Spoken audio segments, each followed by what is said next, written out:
How's it going, ladies and gentlemen? Welcome Holy to another crap, we're live. Do it. Ding. Giant man or tiny bottle? Little column A, little column B. Vote and you decide. How was it?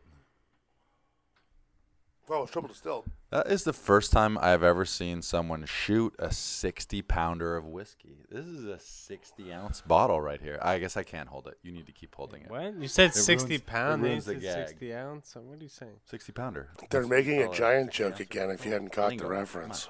Catch up. Right. All right, so They call me. Because he's yeah, big. I had my You get it? airline special here, which is great because I was just saying to these guys, it's great when you buy whiskey and they give you whiskey. They're like, yeah, here, you know what you need when you bought some whiskey? You need whiskey. You ever try this And whiskey? McNabb was saying, if you want to rob the LCBO, all you got to do is take one of these little bottles off the bottle they're selling it on, put it on any bottle you're buying, and the cashier doesn't care. And that's true. But you know what else the cashier doesn't care about? And I've seen this as well. The guy walks in a raincoat and a pair of, like, pajama pants, and that's all. Goes back, grabs, like, two 40-ounce bottles of whatever, sticks them into his armpits under his raincoat, and then just casually walks past the cashier. And she's obviously seen him, but what the fuck is she supposed to do about this? Right. And I totally agree with that. It's like when you go to a store and you see, like, you know, some, like, 20-year-old guy, 5'4", 112 pounds, standing behind the cash register, and some dude's like, give me the money. Well, here's the money. Like, you know what I mean? I get that. What I don't get is the security guards that they do hire. It's intimidation factor. Really? Is that what it is? Have you seen them lately? I'm sorry, that's not entirely the case. Intimidation factor is one of those things, like, I'm like, I actually told the security guy in the liquor store the other day, I was like, that guy's shoplifting. And the security guy was like, what? Because he was on his phone tweeting, and I'm like, don't worry. You'll see it on Reddit later. Like, whatever. And yeah, literally right in front of the guy, the dude's shoplifting. And again, security is one of those crazy jobs. It only matters as much as we care. Right? So. It sounds like a weird Hallmark slogan. Well, no, but it only matters as much as we Only care. matters as much as we care. That's one of those things that, like. But look, the liquor store is one of those places. It's a draconian institution that makes billions of dollars overtaxing us for our liquor. Right? They make buttloads of money, like, you know, truckloads of money. So they don't really care about theft. And if you look at the statistics on theft from the LCBO, it's astronomical. It's through the roof. It's ridiculous. Yeah. Like, their theft rates is absolutely insane. Like, in any other system of selling alcohol, there are some checks and balances to this, even if they're draconian. Like in Utah, for example, where every liquor store is run by a federale. Like, literally, the guy you buy your liquor from is technically a cop. Like, they're a sheriff's deputy, apartment agent, because the way that they run their liquor board, it's completely insane, right? They But should just weigh you that's so on they the can, way they in can also, that's so they, and that, weigh you on the way out, right? well, they do it at the dump. Yeah. They do that at the dump. They can do it with garbage. Exactly. Why can't they do it They with weigh liquor? in. And you're like, you Liquor's a weigh big industry of exactly garbage, although that's- 60 I guess that's ounces dubious. more right now. You No, weigh what they need is the automatic subway door, like, airlock of shame. So you have a little door. It's like a, you know, in out, one person at a time, nice. like sealed door, right? So yeah, you walk in and they've already scanned the product in your pocket that hasn't been paid for, so they know full well, like, you're walking out of the store. Come on, like, electronic tags. This is like 1950s technology. We've got this. We figured this out. So you walk into the exit door, and the exit door locks you just down. locks, and then it sprays you with yellow confetti foam, and yells out in 5 different languages, "Petty thief." Yeah, and a tattoo needle comes out of the ceiling and Not even. tattoos thief on your Not forehead. even, like I said, it's really sticky, like construction yellow foam. It's not coming off, and it just yells "thief" in like 5 different languages, and the door opens, and you're ejected into the street, covered in spray foam, because I don't care. But like, do you the get cops to keep don't the care. booze? Do you still Why get not? the booze? You get to keep it anyway. Okay. If you walked out, the point is it's just social stigma. Because obviously the threat of law enforcement means nothing. I mean, the recidivism rate of the shoplifters. I mean, I've watched the same guy shoplift from the same liquor store while I was there 2 days in a row. I mean, I'm a drunk, so I was there. That says something about me. But this drunk was there too, and I was buying my liquor, and he was just walking out the door with it. Maybe it was an inside job. In fact, even once I saw a woman, she picked up 2 bottles of vodka and just picked them up off the shelf, walked right at the door, and the woman behind the counter said, hey, and she just looked at her and said, what? And walked out with both bottles. And I was like, now that is customer service. You know what I mean? Like, hey, and you just leave. I mean, that's awesome, right? But the rest of us then pay the enormous taxes and the uprate fees and blah, blah, blah. It's like the TTC when people fucking chintz on their fare, you know? It sucks because the rest of us pay for it. Right. You know? You hear that, kids? Alcohol thievery hurts us all. Look, everybody has shoplifted something in their lives. Little kids do it. Yeah, Never? But You never stole anything? never Good for shoplifted you. anything. I love you, Karim. Even as a little kid, like just never picked something up and walked out with an accident, nothing. Well, you're a paladin. Yeah, you're a saint. We should get like holy symbols tattooed on your face, and you should be leading the men in. In high school, I don't know if I personally did it. I will follow you, sir. Like Mr. Like this is a pure soul over here. I don't know if I personally did it, Jesus. but I was definitely in a robbery conspiracy whatever. for high-end volleyballs. Top-end beach volleyballs or indoor volleyballs are about $69, $79, like the official ones. But then there's shitty, like, $19.99, like, beach volleyballs for, like, they're toys, basically. First world Grand we'd Theft go in, volleyball. And the scam was, I was taught this by guys at my high school. We'd go into, like, Sport Check, and you take out the ball. Usually volleyballs are in a box, and you take it out, and you just kind of volley it around and toss it around and be like, oh, this is a good ball. And you do the same thing with another, and then you would just nonchalantly put the good ball in the shitty box, and they'd scan the 1999 one, and you'd walk out with the $69.99 mint fucking Olympic level volleyball. So sorry, Sport Check or wherever we went. That was the scam. It's pretty big. I don't feel proud of it, but I was just a high school kid wanting to play some volleyball, and I couldn't afford an expensive ball. Side note, Jubil and I made some research last time. It turns out there is no statute of limitation in Canada. So Oh, great. careful what So you I'm talk going to go about. down. That's limitation Can I on pay what? Anything. Sport Check? I'll gladly pay you $40. You're right, there is, but there is penance due to time away, and we can argue that later. Okay. Besides, I don't mind. You want to I come was for a me? kid. Come Does and that get count? me. I feel like there is for kids stuff because now I'm an adult. Are they going to take me back to juvenile court? I'm an adult. Imagine that. This You is know what my, though? You know what though, Karim? Actually, that's quite fascinating. That may very well raise our subscription rate. We could all be felons right.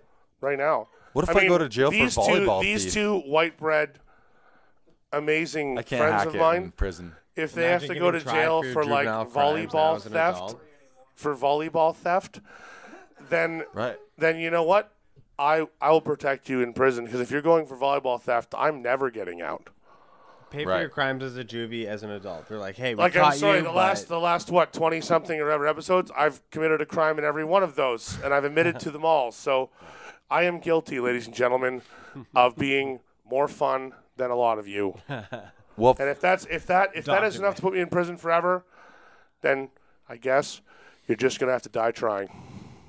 for me, I basically stole the net difference of like $40 to $50, but that was 25 years ago. Technically, like what's I think we're interest getting a on legal reading what's, here. what's Punishment interest? What's compounds. interest on compound interest I over think we're getting a 25 legal years? reading here. Sorry, hang on. I This owe late, them a mortgage worth of money right now. late breaking news: Sport Check went out of business because of you. Yes, so they It can't sue me. says there is no statute of limitation in Canada criminal law other than for non-serious offenses. This Whatever. means that for indictable offenses, a defendant can be charged at any future date. Fantastic. Then we're good. Guess what, Sport Check? The amount of money 'Cause, you you've know, made from shoplifting these is not an shout-outs indictable offense. outdoes the amount Unless it's I over a stole certain from amount. you. Like you shoplift like 10 diamond rings, then you're actually committing grand theft. There's a difference, right? But if you shoplift like a pair of underwear and 3 packs of craft dinner, yeah, What about you? What have you stole? Oh, people's dignity. My heart. Yeah. Oh, lots of hearts. You stole lots of Few hearts. hearts down the road. Yeah. Yeah. Did you ever do the old old 5-finger store, discount? Like I don't know. If I did, I'm not proud. well, Don't be proud, nobody's just saying we're confess. I don't know. proud. Some people are proud to steal. Fucking right they are. Right. They used to brag about it in high school all the time. I knew a guy Show who you shit stole that a would hockey steal. stick from Canadian Tire. He shoved it down his leg and like walked out straight-legged like Frankenstein. You know what the best part is? I bet like all idiot kids of his age, he thought for sure no one in the store noticed. Whereas guaranteed, one of the store clerks saw it and was just like, I don't give a fuck. If you're gonna steal like a $9 hockey stick by walking like that idiot for the rest of the day, by all means, have your fun. I'm all about victimless crimes, and if I stole it, Victimless crimes. it would be from Walmart or some shit. Yeah, like that. You know the what I mean? corporate Like giants. whatever. Yeah. The sense where it's like I'm gonna do something. I hope it's not like Don't steal from a mom and pop. directly towards a person. This is where I try I to just draw the love line. I love the moral hula hoops. We'll put ourselves to victimless crime. They just write I it mean, off. that's just a term. But Like really, I don't what really the- mind. I don't mind the concept because I don't Yeah, think. the I don't term think just means, personally, like, if you need I don't wanna dig something into more than anybody. someone else and you take it, that's whatever. That's just the way that goes. That's Yeah. life. But if you don't need it and you take it because you can, then someone's gonna pay. And the funny part is, it's usually you. Because something stupid happens to you because of what you've done. Like my little brother is a great example. I love bringing up in these stories. He's done a lot of interesting things that I would never have thought possible. Like I was the black sheep. All the drugs, all the partying, all this, that. He's the one that gets arrested for the most idiotic things. He shoplifted like 4 packs of magic cards. Magic cards. I don't know if you know magic cards. If you do, right on you. If you don't, Clearly, he welcome to wasn't the very 21st good at century. magic It's a if he thing. got caught. So he got caught. It wasn't that magical. And like the chain store that caught him was like, they were serious. They're like, we're prosecuting. Like, But I'm a third-level druid. yeah, that's right. Yeah. Pretty much. But You can't prosecute me. so he walked out of it, Karim. and that's amazing for him. Like he ended up like, being like, look, I'm really sorry. Like shit's bullshit. Like mom got involved and so on and so forth. But it was quite funny because he calls me, and actually I found out about it through the family and not him because he didn't want to tell me this. So I called him and I'm like, fucking magic cards? Are you fucking kidding me? I'm like, out of the two of us, the one that gets arrested for stealing things is you, and you're stealing magic cards? Like, because Karim has advised me as our resident legal attorney not to say certain things, there have been issues in the past where it's like stuff has gone misappropriated from places it shouldn't have been misappropriated, and it may or may not have been duly caused by myself. And that being said, it wasn't fucking magic cards, and no one ever got arrested for it, so what the fuck? You know what I mean? Like, magic cards? It's like dick pics, and Jabril will understand this, because I told that story too. My brother's my shining light of examples why you don't do the dick pic thing. Another episode, another Jabril dick pic mention. No, that's going in there until Jabril gets over the dick pic thing. If I don't see like a montage of Jabril dick pics, then I'm not going to let him get away with this. Like, I'm sorry, he's... For the record, to everyone listening, especially legal authorities, one of the taglines of this podcast is true tall tales. So we sometimes blur the lines with our truths. Also, be very clear. At the beginning of this series, I think Karim can remember this. I said, take these stories for what they're worth. I'm an Irish Scot. Stories. I embellish and I enjoy. So some is true and some is not, and you'll never know which. And that's a fact. And that's also part of my safety network. I don't want you to know some things. I don't want you to know other things. I don't want you to know whether you can persecute me or not for it. So, suck a bag of dicks. Believe what you want. We're Remember, We don't know. remember that I don't know either, and I'm not telling. And unless you want to electrocute my balls, which sounds like a fun weekend, you're never going to find out. Electrocute my balls. Wow. Yeah. Who's Oh, someone Nav piping had up? the mic. Never had a fleeting thought there. Yeah. Yeah, just on the topic of stealing things when we were younger, I apparently stole a Bible before my first birthday. and brought it home. And That's a good growing start. Up, yeah, Devil child. Mom had this Bible, and it was pretty sizable too. I don't know how I got this thing out the door, but Right. in the front it says this Bible was stolen by Andrew McNabb in handwritten letters. Like You wrote that? 1989. My mom. Wow. I don't. What do you mean? You stole it when you were And- 1, and then and your yours, mom I stole wrote- it before I can remember. and she kept it and wrote. You stolen. stole it. She tagged you in it. Yeah. Yeah. Wow. That's like Catholic guilt before you're even aware of yourself. That's Right. amazing. That's how they get you. Who stole the Bible? You did. That was like your first confession. Was like, actually, Father, when I was proof when I was that, just proof a that wee man is born babe. sinful and needs to repent. Like, here it is. How old were you when you stole this Bible? It's a Trev- Bible you stole. Trev did make the point that he is a ginger, so someone without a soul would steal a Bible, probably. Yeah. Well, is it? Am I a ginger or do I just have ginger traits? Am I a daywalker? You know who else was a ginger? The devil. Albert Einstein. You smell like a ginger. You reek like Yeah. Well. Bibles are free. They Yeah, give well, Bibles are free. They give away Bibles in hotel rooms, Under motel fire. rooms. You can't steal a Bible. Over That's fire. just like you just borrowed a prayer for a while. Can Could I you imagine borrow a prayer? what kind of priest would come up to a baby and be like, "How dare you Man, I went curse to an you, alternative child?" Christian school, Yeah, and they're I had trying to problem- give you I had Bibles. attention Watch out deficit for this disorder. one. He's a bad egg. Yeah. Right, stealing Yeah. Bibles. I had attention deficit disorder. So one of the things I used to do to sort of try and keep my focus on reading these endlessly boring Bible passages was to illustrate in the margins. So draw like little stick figures, like doing the little battles and stuff, like, Right. Moses in the Red Sea and shit like this. Like pretty decent illustrations for like a little kid, I guess. If you're like, I don't know, kind of strange, but Blasphemy. that's definitely what it was. Actually, that would be not blasphemy. That's heresy. Yeah, Heresy. That's heresy. that's higher. Or you were just really getting into it. No, blasphemy is believing in Blasphemy foreign is things or quoting foreign things. Heresy is when you take for granted that which you already believe or defile it in some way. And that's what I was doing when it was heresy. Back to You know- Trevor. What have you stolen? I was thinking on it. Literally, I was just thinking on it. Like, I better have one. I think. Well, you've probably run it on bills, or you probably like been blackout, left a bar. Like Yeah, you that's tell probably me. You your- tell me what I do. Let's hear more. Let's hear You know more. my life.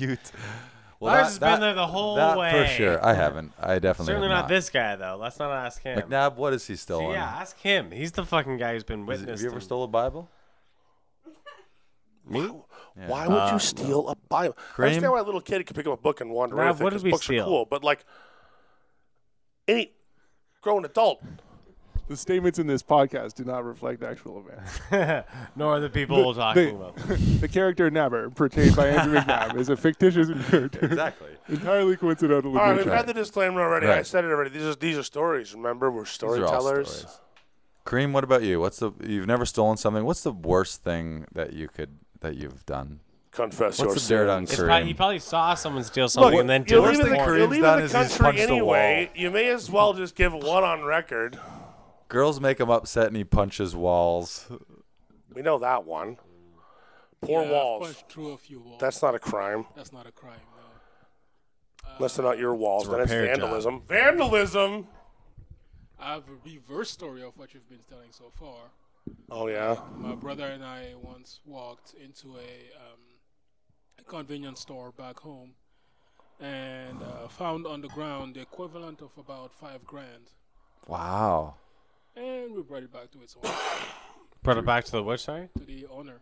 The owner of the store? Yeah, we found this amount of money on the ground, and he was like, "Oh yeah, I know where that's from." And it turns Yeah, out sure was he like- did. Yeah, he was No, like, no, no, oh, he actually great. called the Yeah, guy I know back. exactly where that He is. called the guy back, and the guy came in and was like, "Yeah, that's my money and all that shit." But yeah, How You much? can do How much you was can do it? great experiments by throwing a $5 bill on the ground in Sorry? front of a How group much of was 10 it in your people, currency? and then in saying, my currency, "Look, it was $5," a few millions. and see how Yeah, many people but tell them it's millions yours. in my currency, like turns like in West African currency turns to like a few $1,000s. True. I had weird experience like that too. I was walking up the street near Main Station, and I saw this shoebox sitting in the middle of the sidewalk on the way to band practice. So I kicked the fucking shoebox over, and it has like 4 rolls of bills in elastic bands in it. And I'm like, oh, really? Nice. So I'm like, I grab the box, and I stick it in my trench coat, and I keep walking down the street. and I'm half up the block, and I see this elderly gentleman, and he's like in a panic, and he's like searching the ground and looking around. Where are my shoes? Right, and I walked up to him, and he's an elderly gentleman, and I said to him, "What's the problem?" He goes, I lost something. I'm like, what did you lose? Somebody will tell the guy. Describe it. I found a couple grand on the ground. Is it yours? I mean, that's not how you go about that, right? Yeah. And he goes, I was trying to pay rent on like my mortgage on my house. And I was taking the money from my house to the bank, and I dropped it. And I was like, it's one of those situations where it's so obviously this dude's money. Like, no one would just say that to you, right? Yeah. Like, you just find a box with like $2.5 grand in it, which is about what a mortgage payment on a reasonable house in that neighborhood would be. And I'm like, there's some old guy like freaking out on the sidewalk looking for money, about $2.5 grand that he obviously just lost, you know? So I was like, well, here you go. And he's like, what? And the box was out of my jacket. And the dude just looked at me and he wanted to give me money and shit. And I was like, really? No. Obviously, that's your mortgage. Like, That's fuck. how you know you're a good person. It's just one of those things. I can take from a system that hates me. I can take from a world that doesn't care. But I can't take from someone who needs more than I do. That's just ridiculous. I'm sorry. Like, I may not live high on the hog. I live well. I'm not going to say like I've ever been like super poor except for my own stupidity. Which I have. Like, I tried to live hard and homeless and rough for a while, and that was just retarded. It was stupid. I made it less than a summer and realized that I was like the dumbest man in Christendom and had to go home. I was like, you're just stupid. Like, this whole thing is dumb. People are fucking dying. The kids are sick. And then I got into youth outreach, right? And then I had even weirder times. Like, youth outreach wasn't a fucking joy. It was a weirdness. Sometimes you have to steal for righteous purposes. Yeah, Robin Hood. Yeah, Robin Hood, exactly. I remember in high school, I have a stepsister from when my dad was in a previous marriage. And so the stepsister was dating this guy. She was pretty new to dating and was dating this guy who was a year older in our grade.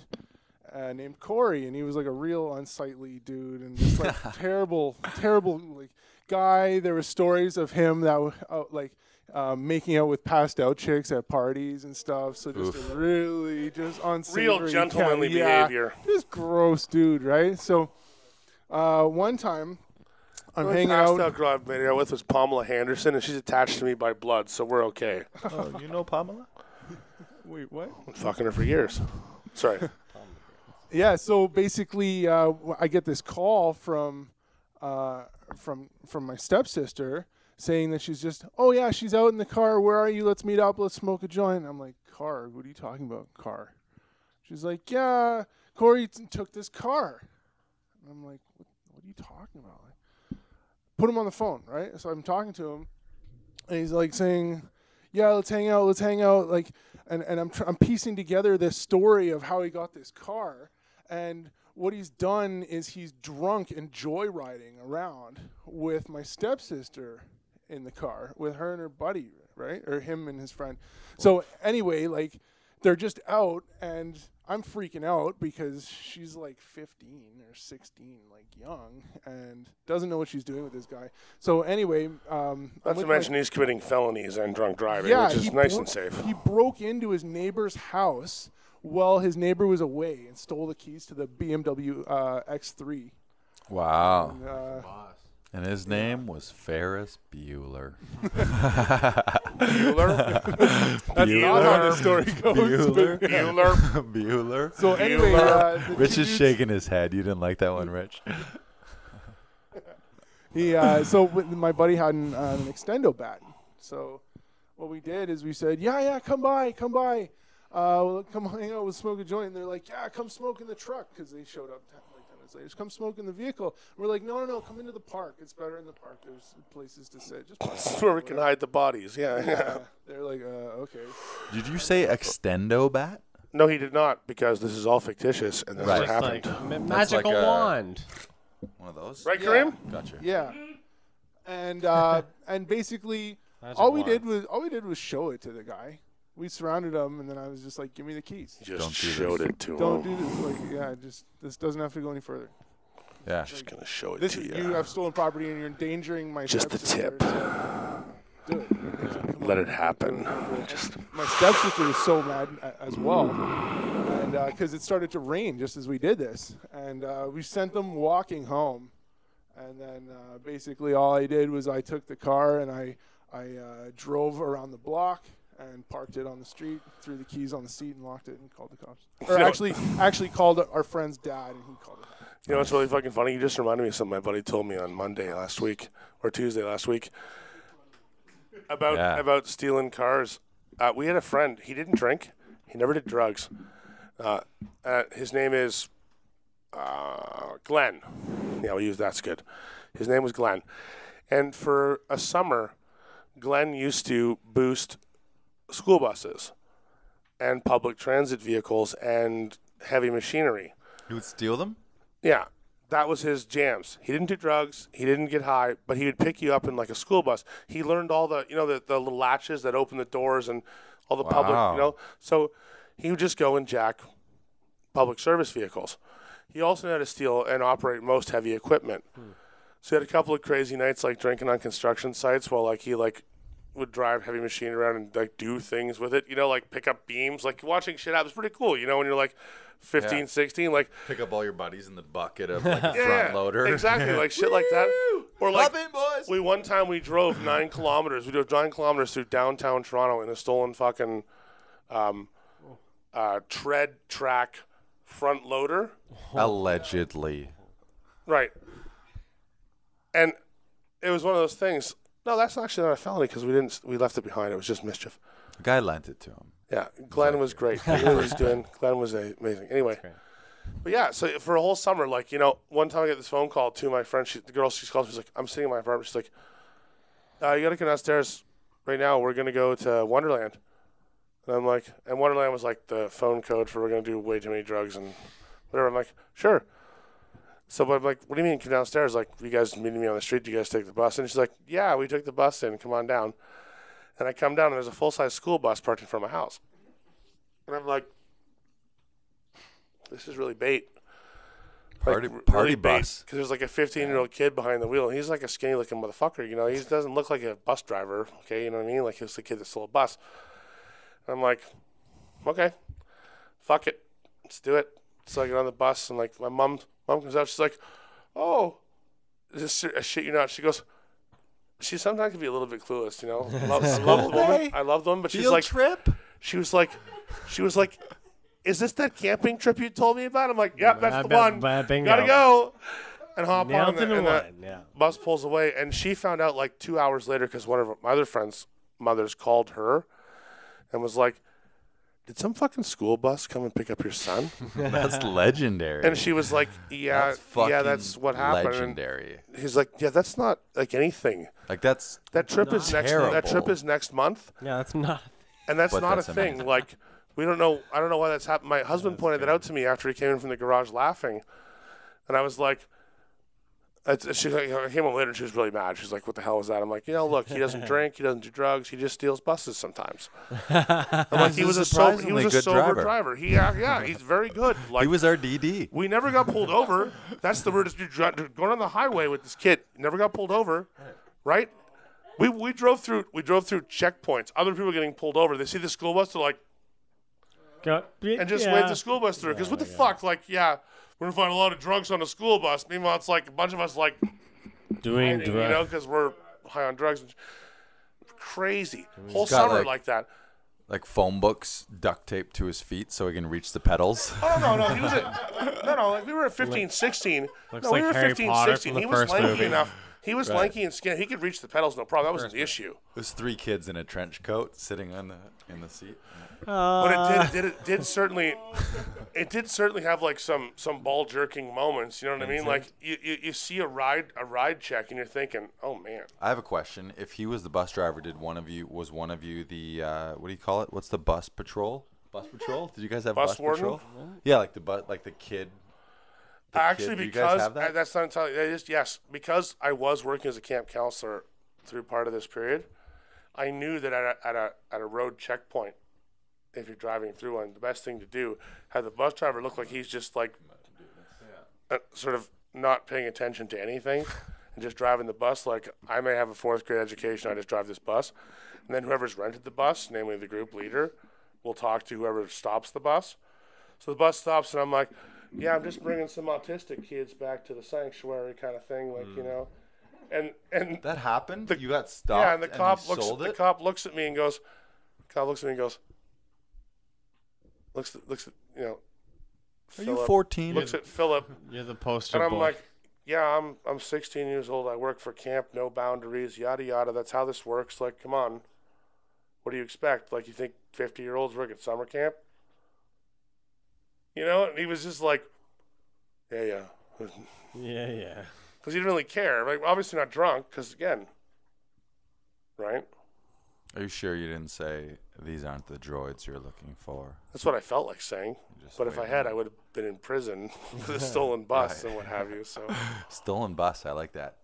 Yeah. We should, I would like to switch gears because this is a very special episode. This is episode 30. I was going And to say. those of you watching and or listening, you've probably heard this guy. He's legendary. You've heard the name many, many times. One of Bob's longest friends and partners in crime, but not really. Rich is in the house, and Rich has decided to break his radio silence. He's going to tell us a story. Bob, you can talk more about it, but also Trevor here has volunteered Get the hat, / been told / forced actually, I'm close. I'll get the hat. to Trev is going to play the part of Rich on camera by lip syncing Rich's words as he speaks them in podcast and or sort of acting out the scenes for the viewers at home. So let's give it up to audio Rich and video Rich Trevor.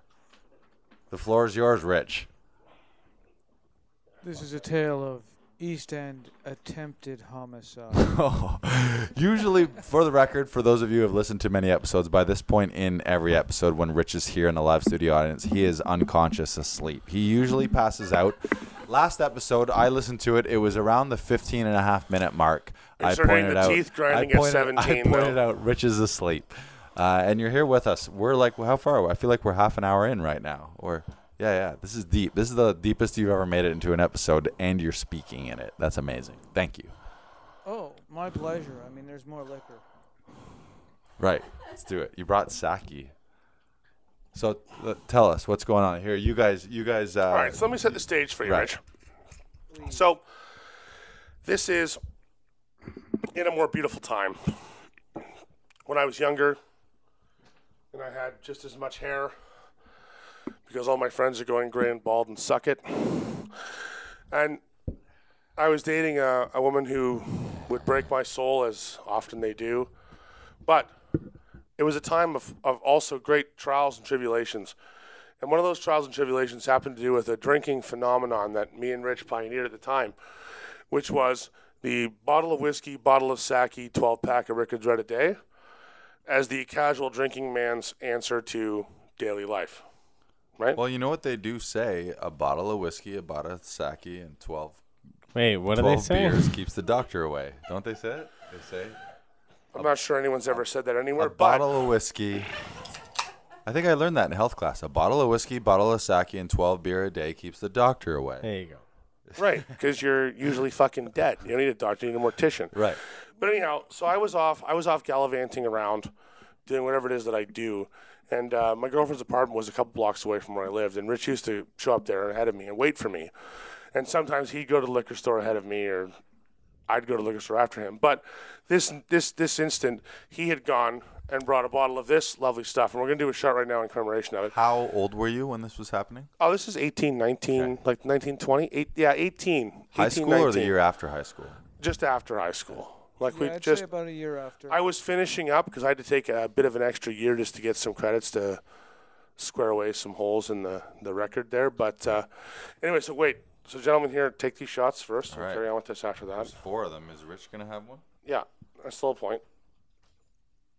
Just try and stay out of camera focus. You don't have to. You can make a quick appearance. Pop your head in so people can see. Give us this might be the thumbnail. Which camera should you look at? This one. Look at this one. Here. Yeah. There it is. Raise them up. Join us. One of us. To One Rich. of us. All right, so to set the stage for Rich's story, I arrived home to my girlfriend's place and discovered him, Tamo arigato. my ex, and her asinine friend, Drew, sitting around the living room. My ex looked really upset, and Drew looked victimized somehow, but then again, that was sort of his life goal, so it was difficult to tell with him whether or not it was just a daily occurrence, because he was sort of a goth kid too, right? So he always looked sad and kind of pathetic, but this was different. This was like sad and pathetic with a purpose. And my ex says to me, Rich tried to kill him. And I broke into hysterical laughter, because, I mean, Rich, as much as he's, a lot of things, homicidal afternoon killer just doesn't quite cook it, No, the homicidal afternoon failure. Right, that was more like what happened. So anyway, I'm going to turn the floor over. So Rich is going to narrate the story, and because those of you at home need to see what's going on, Trevor is going to assume the role of Rich, Really good. and you can be Drew. Actually, that's I'll not be too Drew. bad. I'll Yeah, be the asshole. yeah, that's not too bad. So carry on. Well, I'm dealing with Drew, he's a loser. And I don't like to say that. It's really mean, but he really is. So I'm dealing with this guy, and I think to myself, well, he's here. He's going to be here for a while, so We're socially reactive. Let's, let's at Yeah. least get to know each other. Sure. So I try to grab, a beverage, and I'm thinking, well, I got this sake here. I like this shit. He'll like this shit. Let's do this shit. I pour out a glass, and I stick it in the microwave. Oh, for those of you who don't know at home, if you're not used to drinking usakoi or sake, which is Japanese rice wine, it traditionally can be drank two ways. It can be drank cold like beer, or it can be drank at tea temperatures and sipped as an aperitif or a subtler drink. And it has a different effect variationally based on how you drink it. If you drink it warm, it has more of a hallucinogenic effect. If you drink it cold, it's more like beer. So, anyway, just to straighten that up. So Rich preferred at that time, as we all did, to drink it hot because the vapor effect of the sake was quite pleasant, and it's very enjoyable that way. So anyway, he microwaved a couple glasses of sake, and Rich, Well, I microwaved one glass in this case because it's 1 minute at a time for each glass, so I was just doing his first. And I took it out, and I brought it over to the table. And it's a sipping drink, when you've heated it up, it's a sipping drink, not one of these, just shoot it back like whiskey or something. It's not like that. So I gave it to him, and I'm saying, okay, now, and so he just takes it back, and I was just you're like, be careful, it's hot. Suddenly it's just. Well, it's probably worse than that. He screams out because he thinks he's been boiled like a dropped the lobster. glass. Yeah. He's flipping out. Yeah. Something like Yeah. It's that bad. That's pretty good. Sorry, Karim. I blew the levels. Sorry. Continue. And now I'm being blamed for trying to kill him because apparently he's just retarded. There's no other word for it. Oh, there is other words. There are other words. Yeah, but that one fits so fucking well. That's the one that people don't like these days, but there are other words. So a couple of hours go by, as far as I know, and he's sitting in the apartment with Drew, and then my ex comes home. The first thing Drew spouts is, He tried to kill me. to which any sane person would be like, what? With what? And Drew answers, with boiling hot alcohol. And she takes it at face value, like, yeah, Bob might have put him up to this because Bob doesn't like Drew very much, and who knows, it could happen. And I get home, and she's looking at me, and Drew's looking at me, and Rich is sitting in the kitchen like, what the fuck? Seriously, like, what the fuck? And I take one look at him, one look at them, and I'm like, what? What is this? And she's like, Richard tried to kill Drew. And I'm like, with what? I'm looking around for weapons and stuff, like fire pokers on the ground, like knives and shit. No. Right here. I see, yeah. By this point, since he's been drinking, I see like a third of a bottle of sake. And I'm like, with the bottle? She's like, no. He boiled some and gave it to Drew and made him drink it. I'm like, made him drink it? Then I looked at Drew like the head on the swivel. Made you drink it? Then he's like, well, I took it from him and I drank it. Okay, so someone handed you a boiling liquid and you decided you're just going to swallow it whole? Mm-hmm. He's like, what? And the laughter began and I couldn't stop. I laughed for like an hour. I just lost it. I'm like, you are such a fucking tool. You are so ridiculous. Besides which, it was actually boiling. You'd be lying on the floor in the kitchen still. We'd be calling an ambulance. So it was just very hot, and you are now very uncomfortable. But precisely speaking, the only answer to this is you're dumb. And there is no cure for stupid. I couldn't believe they'd say that. Yeah. You play stupid games. You win stupid prizes. And that's a fucking fact. That is a fact. So anyway, Rich brought in little sake Rich, glasses keep that and everything. mic. Keep that mic. What are you doing? Keep it. He's trying to put it down. So how the fuck did you feel when I came in and started laughing my ass off? Were you vindicated by that? Did that seem like the right approach? Massively vindicated. All right, cheers. No, but go ahead. There's the bottles right there. I did too already somehow. I don't even remember. That's how this podcast happens. Damn it, Drew. You drank too much sake. Maybe we I should looked boil down at yours the next. second one and it was empty, and I was like, I don't So yeah, at the end of this. this, we'll take some still photos of us doing a steaming shot of sake, just to sort of prove that it can be done without killing anyone. How long have you and Rich known each other? When did you guys first meet? Grade 8. Do you remember the day you met? Yes, I do. Let's hear it. Let's hear it. Because you that's guys are a bit of an odd couple. I mean, you're huge regardless. Right. So, but Rich is also. How tall are you, Rich? You're smaller. You're a slighter man. 5'9", so you're not that short, but you're Like, what, 112 you're kind of thin. pounds? Yeah. Petite. Yeah, you're petite. You're petite. All right, so it works like this. You can thank one man, and I will thank him. Eyes to the camera. Salute to you, sir. He's a science teacher, and he worked at Beaumont Public School, and he was a great man, Mr. Talbot. Mr. Talbot. Absolutely Mr. T. fantastic individual. Mr. T. So here's the thing. We met on the bus on the way up to the Boyne River Summer School. Yep. And that was something, I don't know. Yeah, some people in the Toronto Public School education system will know what the Boyne River Summer School is. And basically it's like an orienteering. You know, you learn like some wilderness shit and Compass fucking work. Yeah, it's like outside, trust games and camp school. But the thing is, you're supposed to have a certain I level thought of. the food was good. Yeah, well, that's because you're insane. The food was terrible. Food was cafeteria food from the 1970s. It was like bomb shelter food for crazy people. It But was just chili every day. smelled like it in our dormitory. But anyway, so the thing is, neither of us had the grades to get on this trip, right? I mean, we were both like sort of problem children, and so we didn't have the grades to get on this trip. Like, we had okay grades in his class. Yeah, we did well with Mr. Talbot, which is why he liked us, but we weren't allowed to go on the trip.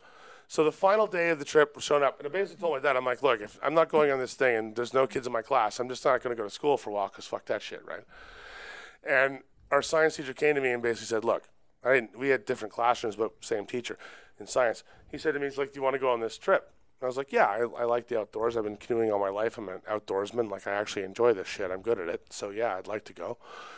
He's like, well, I'm going to stick up for you. I think you should go because fucking there's no reason why you should. It feels like a punishment not to go when you're not. It's not that you're not smart enough to go. It's that you just don't have very good grades. That's not necessarily a direct correlation to intelligence, right? It's like you're not doing very well this year. You're not having a great time of things, so your grades aren't good. So we should punish you. You should stay behind and do nothing for a week. Anyway, so we basically both got the same treatment. He was like, look, we're going to find a space for you on this bus. So I was the last kid on the bus. Last kid on the bus, literally, because I didn't find out until like the day of the trip that it was okay that I could go. And I was like nearly the Second last, basically. Well, you must have been, because there was only fucking one seat left on the bus. Please And tell it me was you next guys to sat me. together. But it's like, what happened? I get on the bus, Yes. and I look down the bus, and I see this kid, and I'm like, oh shit, I know he's from one of the classes, you know, like the special class, and I'm like, this kid's a fucking tard. Like, he's gonna be one of those weird guys. Yeah, He's they gonna have put me in behavioral the problems. Like, he's gonna be tard super class. weird. Was he the kid who? No, the problem is he was dyslexic, and that's before they actually diagnosed dyslexia properly. No. They had no idea what was wrong with you. They knew it was wrong with me, but it had gone on for so long they were just like, well, fuck it, just stick him here. And Hope for the best. Did you have any weird habits? In elementary school, there was a kid who ate snails. Like there was a kid who ate snails. He and wore clothing worms from and the dirt. garbage. Yeah, he had weird habits. Oh, yes, he did. In fact, he didn't believe my dad when my dad told him, I'll give you $20 to burn this jacket.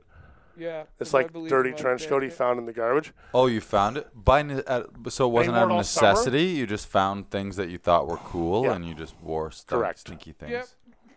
Nice. Terrible. I'm okay with that. If it's a Personal cool trench hygiene, coat- not so trench great. coat, I'm okay with that. But, yeah, so I got on this bus, and I'm seeing this kid. I'm like, oh, fuck. This guy's going to be super weird. And he's seeing me, and I have a reputation of being, like, sort of a violent psychopath. He's like, I'm, flipping oh, out. fuck. Yeah, and he's like, oh, this kid, this giant fucking guy, what the fuck? Oh, I'm just thinking, like, really, God? Really? One more. Like Thanks. fuck me. Now, the thing is, he's reading Tolkien. Those seats aren't that big either. So He's you're reading like- Tolkien. Ooh, okay. And so that my catches dad had your read eye. Tolkien to me, and I was reading Tolkien. I loved it. It was like Right. right in my wheelhouse. And I saw it, and I just took a chance, and I was like, Lord of the Rings or Hobbit? Do you remember? Lord of the Rings. Nice. I think it was Two Towers. Yeah, I think so. And I was like, are you reading Tolkien? And he's like, yeah. And I'm like, do you like Tolkien a lot? And he was like, yeah, I've read all of it. My dad's read it. I'm like, I took a deep breath, and I sat down. I'm like, that's really awesome. And we started talking about Tolkien. 2.5 hours later, we're at Boyne River Summer School, and it's like we have more in common than anyone on this fucking bus. Yeah. And we never would have met if our science teacher hadn't been like, hey, man, like. Right. And then you bonded over 20 fucking years. literature of all things. Yeah. Well, no, that's the thing. In intelligent fantasy will do that. If you have the same kind of, hopes and dreams and imaginations, It was good times. it's easy to get to know someone. You can talk to them about, like, what do you think about this character or this part or this, and you learn all about someone. You guys just spoke Elvish to each other the Absolutely. whole way. Well, I don't really speak Elvish, but I do a pretty mean orc. Yeah? Let's hear it. No. Come on. That's also probably copyrighted, and I want to go to tease- prison for it. you There's can't no special tease limitations orcs in with this us. country. Right. At any rate, though, the point was, so 20 years later down the road, 20 years later down the road, Wow. we're still Boy. best friends. That's great. That's a great story. You met on the bus. To the unlikeliest of friends, really. Yeah, fucking right, brother. I love you. You know that, right? Like a brother. Much like the Fellowship of the Rings. Those 9 guys never should have found each other's. I mean, it was the one ring to rule them all. It's like Gilgamesh. Right, Karim? A fellowship. You guys developed a fellowship from your love of a fellowship. That's weird, huh? Yeah, Did I man. just blow your minds? No, the thing is, I think it's actually what's great about that is I think it's necessary that people understand that it's easy to keep friends for a long time if you have shared understandings and communicate. It's difficult to maintain long-time friends if you actually don't care about people. You know what I mean? And it's hard to care about people when life is so challenging. I know that people have different experiences, and that's whatever. I mean, that's them. But for me, I've always wanted the kind of friends I can have the rest of my life, not the kind of friends that do me favors now. And a lot of society seems predicated these days on, well, I can help you do this. And I'd rather just have friends because it's lonely out there. And as I get older, it gets lonelier. I mean, people die, shit happens, life falls apart. You disconnect with people. You don't see people anymore. You move on from certain things, and you move on with life, and you lose things. And the more you lose, the more important those things that are close mean. Like next Friday, like today is Monday, is recording. The Friday following is my birthday. Yeah, buddy. And that's awesome. December 13th, Friday the 13th this year. But simultaneously, it's also a time of retrospection for me and introspection, because this is always the most depressing time of my life. How old do you turn? 38. He's 38 years old, never kissed a girl. Oh, he's kissed a few. It's a tragically hip song. Come on. I got know it, it right? is, You're with but me? I was never in, like, Kingston Penitentiary. Okay. I just can't hear the name. The Well, year they're 38 lost, right? and not Yeah. sing that. 38 years old. Promise not to kiss that girl. But He's 38 years old. Fucked a couple hundred girls. It's a little different, right? bad paternity suits. Like, no. See, I always believe that if a 7-foot kid walks up to me, he's like 15 or whatever, and says, "Dad," my response has to be, Son. has to be, "Ah, shit," because it's not a positive and it's not a negative. I haven't admitted that I'm his father, and I haven't denied it, which means either way the paternity test goes, I have plausible deniability. That's fair. Remember that, gentlemen. If you're not sure, just say, "Oh, shit." K-Rock. We got a camera. Click. All right, more Rich stuff. You can come back at any point as Trevor as well. Don't feel like you have to be Rich. I know you've sunken into the role. And maybe you'll never Just come be back. careful with the method acting. But You might never sober up. Tell us more about. We got questions for Rich. Anything more we want to know? Okay. Well, Rich is one of the few people in the planet that knows anything about me. So if you have any questions about me, Ooh, that's interesting. you can ask him too. Has there been a scenario where, obviously, you being the bouncer type, size type, I'm sure there's been more scenarios where you have been able to step in and deal with a situation that has helped Rich or protected or whatever you'd call it. But has there been a reverse scenario where Rich has ever saved Bob, or where he's got super fucked up? Have you ever been the voice of reason? Have you ever been the less fucked up one? Because every time I've met you, he's always passed out before you. So that means like you're the caregiver to him. Well, not necessarily so much that, although there have definitely been times. I mean, you know the story about when I was really drunk and fighting guys on Kingston Road, and it became the only traveling flea circus episode, right? Right. Rich was sober enough to say to these guys, "If you don't leave now, he's going to get back Oh, up." that was Rich. And when he Okay. does- Yeah. When you fell on the fence? Yeah, and when he does get Yeah. back up, Right. he's going to kill you. If I ever find you, I'll fucking kill you. And then you ran into the ravine. They Or did. they Yeah, did? they did. Yeah. I did And not then because of them. Right. And I told him that they took a cab. He Attaboy. lied. I was like, "No, they're going." He was a man. liar. Don't worry about it. That was just because He was a liar. Rich didn't want to run into the. He's like, I don't want to run into the ravine Liar. again tonight. Are All you this- kidding me? There's sirens in the background. I'm like, if he goes running off into the ravine after those kids, there's going to be gunfire in 40 seconds. No. You can do. No, they hopped the cab. They're not down there. It's I'm also likely to catch them, too. You know, They're satisfied. They fled. I know now, Rich, why they call you Rich, the voice of reason. The voice of reason, Rich. They call him? No, but I used to call him my conscience for a while because I used to lose it and ask him questions like, "Is it okay for this violence to occur?" And he'd be like, "No." And I'd be like, "Fine." And we just leave. And that probably saved a lot of people physical altercations they didn't want. I didn't care. I spent a long time. Here's the thing. You were talking about hallucinogens earlier and how you can have temporary ego death. There's also a phenomenon unique to LSD called personality reprogramming. And it's something I participated in on purpose because my life disgusted me. The weakness and characteristic failures of the average person when you're afraid of things and have phobias of other people and you're afraid of women and you don't want to get out there, you don't want to do these things. I got so sick and tired of having those fears along with the fears of my job and the fears of the coalescing future I was going through. During my 18th, 19th years, I did so much mind-altering hallucinogenic drugs in the process of burning out the guy I used to be. And I admit, without a shadow of a doubt, that the kid I was is only alive in snippets at this point. I burned him out with lifestyle choices and a healthy application of serious psychotropic mind-altering substances. Rich saw some of that transition but didn't really understand it because I did it sort of secretly. No one really saw it happening. It was my thing.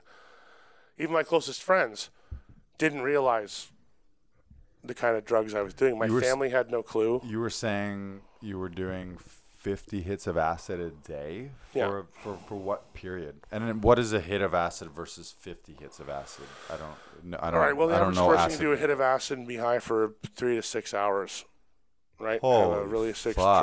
trip. And it doesn't necessarily mean a longer trip, just means a more intense neurological experience. Right. That's cool. 50? That's like... Lysergic acid ethylamide can actually burn holes in your brain.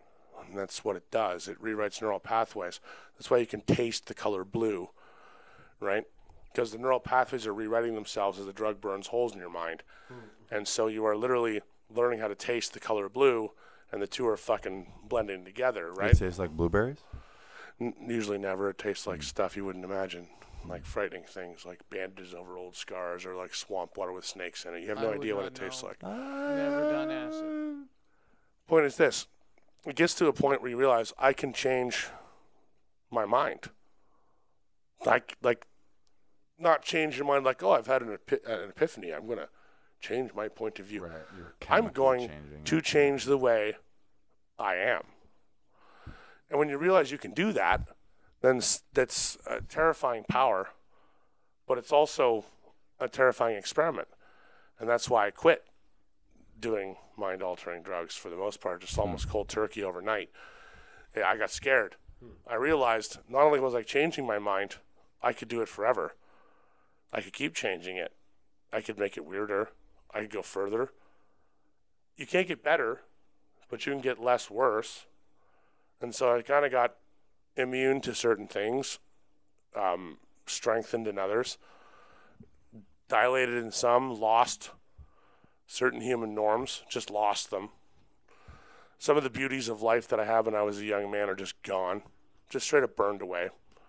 The nihilism that is involved with trying to burn holes in your own brain to change yourself, the nihilism involved in that sucks some of the beauty out of life, just generally. That's a fact. You know, and some people do it by accident. But I actually didn't do drugs just by accident. I did drugs for a purpose. I wanted to experiment with the length and breadth that your mind can bend. And that's what intrigued me about hallucinogens, really, was that it's mind-altering. And that concept, mind-altering, I didn't understand that till I was into it. And then I was like, okay, well, now I understand what mind-altering means. You can alter your mind. Right. You can change who you are. You can erase fears.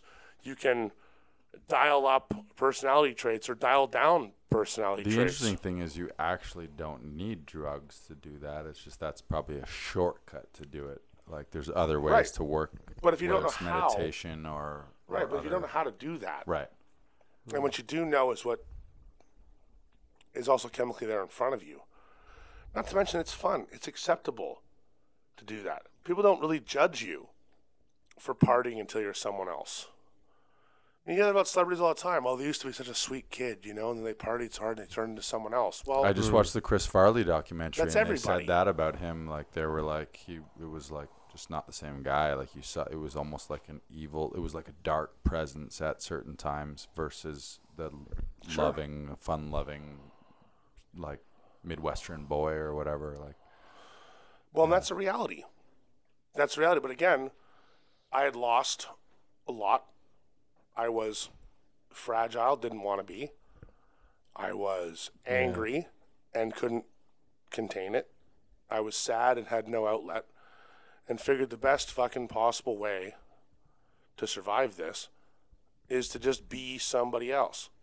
Just change. Go hard. Fall so far down the rabbit hole when you come back you don't know who you were and it doesn't matter anymore. And that only works, I guess, somewhat, because there's still the holes. Like, you know, Christmas dinner, things I tried to avoid because I knew they would trigger these, like, flashbacks of who I was and who I am, you know? That's hard. Yeah. And that's one of the things, but it's the dark side of all that. all the partying, all the drugs, all the fun, all the women, all the everything. That's the dark side of it. It doesn't always start with a happy thing. In fact, it usually starts with an unhappy thing. And you have lots of fun along the way. But why?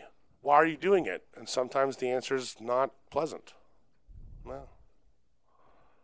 You know, and I don't justify that by saying I did the right thing, or I made the right moves, or I made all the right choices, or I, knew it all, or I was smarter than people, and that's why I did it. I wasn't. I just had no other answers. I didn't have the tools. There weren't tools there, so I just made the tools I could find. But you did have Rich. Well, actually, no. And you know what? Lars, he's asleep. Actually, no, Lars, you make a really good point. You make a really good fucking point, though. I'm still here. Over the years, I've had really, really close and really good friends. Right. And when I was like in the bleakest, blackest places and wasn't really working out all right, they did pull me out of that. So to some degree, I mean, that cultivation of really close personal relationships was part of the changing yourself. I knew I needed them to trust me. See, I mattered. Yeah, of course, man. Everybody does. Needed them to trust me even after I changed.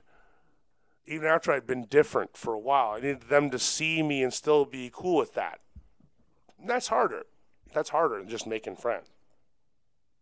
I just kind of went through it being really, really drunk. Who, you? Shocking. I know, right?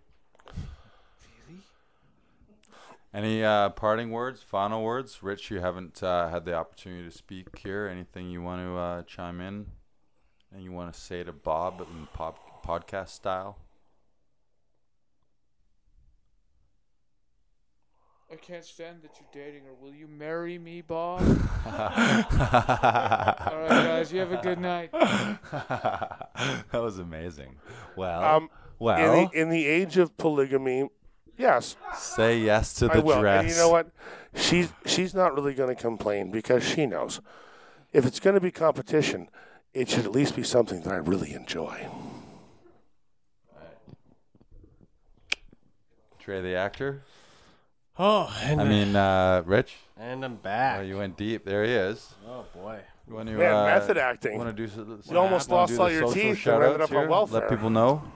Well, if you want to look for us, you can find us at 39DD Show. Sure can. Hey, we got one more subscriber today because my buddy Ken didn't realize he could subscribe and did. So Facebook and Instagram at 39DD Show. Message us. We got a message today from someone wishing us good luck and man, we have like.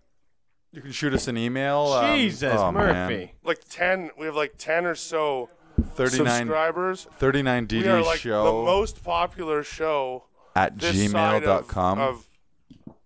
I don't know, but we're there. You should watch the videos. If you're listening to this, watch the videos. Go to YouTube. Go to YouTube and subscribe on the videos. Like it. And also something that I would like to say, if you're a listener and a watcher or any of those things, just click those fucking buttons, man. You're amazing, we need but those. Also please share it. We could use your help. Share it. So tag some friends in it. Share it out. Like share this with people who have some crazy stories. And we'll love you more if you click those like buttons and stuff. Like just share them off. Tell people about us. Don't be selfish. Because we're amazing, and you love us. Don't be selfish. And come to a live taping. We do this every Monday. Besides, if we keep this going, there will be dick pics from Jabril. So just keep it in mind. Come back around. JD captures. Karim, you got final parting words there? You got the mic. I wanted to say something to. I got a piece so bad right now, so say it. Well, it was just something nerdy that I think you'll appreciate. Please something about Lord of the Rings. Is this an Elvish prayer? Mausen, Bausnak, Julian, Yuklaivi, Lot. Which in deep speech means, my friend, I salute you. Right. Say it again. Aquiai. Nice. Was that magic words or what Beautiful. was that? Orcish. Well, Orcish. Deep speech. Which Say it is again. Orcs. Say it again. One more time. One more time. Let's finish on it. Mausen, Bausnak, Jack, Ukulele, Lat. Mousen, Bousen, Jack, ukulele, bat. And that's how we knew it was the Hobbit. Skinned him and ate him. Good night, everybody. All right, guys. Thank you so much. We love you. Bye. Bye.